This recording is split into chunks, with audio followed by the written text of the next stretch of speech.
And we're back now with Christian Picciolini, who escaped a life of racial hatred and violence in the 90s.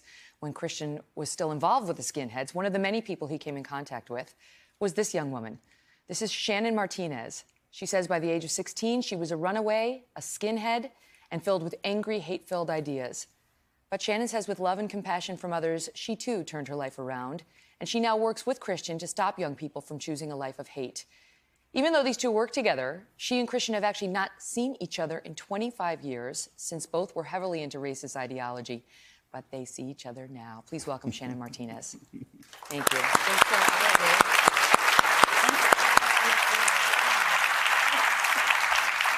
So I just want to make clear, they both now work to stop this ideology and are, it's scary, I'm sure, to come on national television and talk about having been a skinhead. But talk about how you got recruited, Shannon. How did you get pulled into it? For me, my recruitment began, I had been a part of the punk movement, and I'd started going to shows, and I'd always felt sort of like the black sheep in my family. So I was already really struggling with ideas of belonging and stuff. And then a few weeks shy of my 15th birthday, I went to a party, and I had lied about where I was going, and I had been drinking, and I was sexually assaulted by two men, and that was how I had lost my virginity.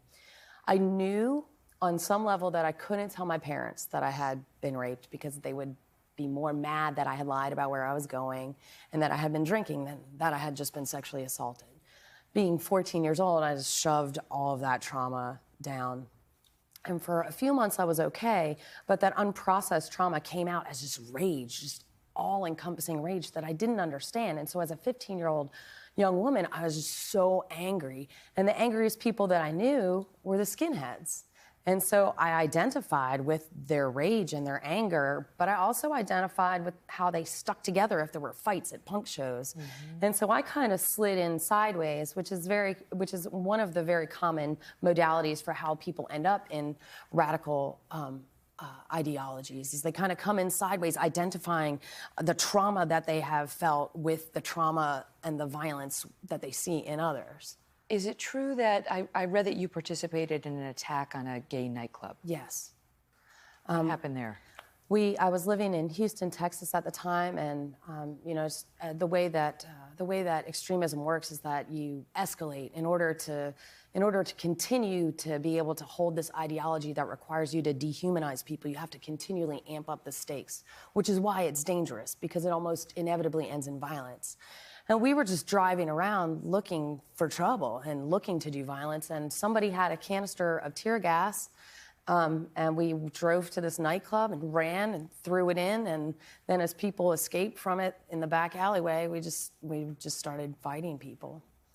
How did you go from that person, skinhead, who's attacking gay men and lesbian women, to this person today? How did you get out? The main vehicle for me disengaging was I was taken in by a boyfriend's mom, and she knew what I was, but she took me in anyway and let me live with her and her 3 younger sons. He was finishing up military training and wasn't there. And instead of directly confronting me about what I believed, and I had this gruff exterior, I was so angry still, she just took me in. She was like, you have to help around the house, you got to try to look for a job. But they let me do like regular people stuff. I took the kids to Cub Scouts. We threw the football in the backyard. We went fishing and camping. And then she actually helped me dream dreams for myself that I had forgotten how to dream. She was like, oh, remember? Like, don't you want to go to college? And there was no internet, so she actually physically drove me to the library to look up the address for the school that I was interested in. It was like you getting the break at IBM, yeah. like someone taking a chance on you. Yeah. And believing that you could be better than you were. Yeah. I mean, They saw something inside of us that we didn't even see ourselves. So to those out there who are very worried about this, who are worried about the fact that we have what appears to be an openly racist man running for Congress right now, what is your message? What do they need to know, Chris? Well, I think adults have a responsibility. I think we've let down our young people to a large degree. We need to be better guides, but we also need to listen, I think, more than we speak. Young people want to be heard. They don't necessarily want to be talked to. And while they may not have the maturity that we have, they are very passionate. And we need to do better about supporting those passions at a young age so that they don't feel disenfranchised or disenchanted and look for acceptance in negative ways. Do you feel like this movement is in some way emboldened right now? I think absolutely it's emboldened. And I also think at the same time that there's a crisis for so many young people really struggling beyond just normal teenage and young adults struggling with the sense of identity and belonging and purpose, that there's a lot of challenges that they're facing an economy where they're not going to necessarily do better than their parents. They're going to go into their adulthood with a lot of educational debt and an education that isn't super relevant to the workforce that's out there.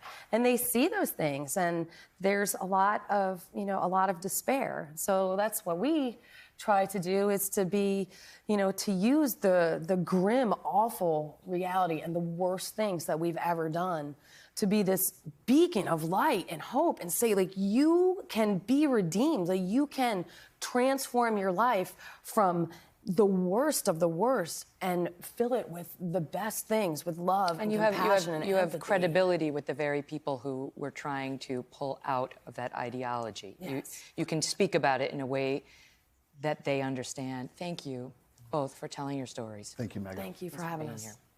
Again, Christian's book is called White American Youth: My Descent into America's Most Violent Hate Movement and How I Got Out. And for more on his work fighting hate, you can go to today.com/MegynToday.